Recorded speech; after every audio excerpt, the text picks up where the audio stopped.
যেহেতু আমাদের এখন বিজনেস টাইম, আমাদের যতটুকু দরকার ছিল স্টুপিডদের বিরুদ্ধে কথা বলার, এটা জাস্ট তাদেরকে আমরা সতর্ক করছি।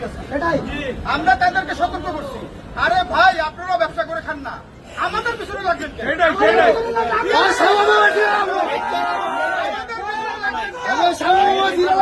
আপনারা ব্যবসা করেন, আমাদের গুটিবাজি কেন করতেছেন ভাই?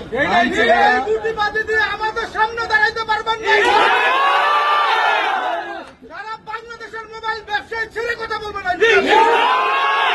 আজকে আমরা তাদেরকে সতর্ক করছি, তাদের হেড অফ ডিপার্টমেন্ট আশা করি এই বিষয়গুলো জানবে। এটা শুধু যমুনা থেকে না, সারা বাংলাদেশে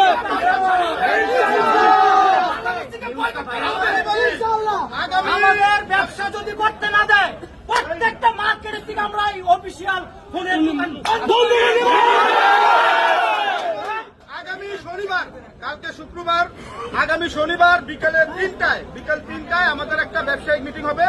ওখান থেকে সবাই থাকবেন, সবাইকে জানা দিবে।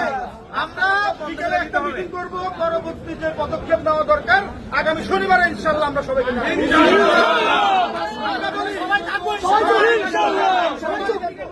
আমরা যে যার দোকানে চলে যাই, আমরা ব্যবসা করি।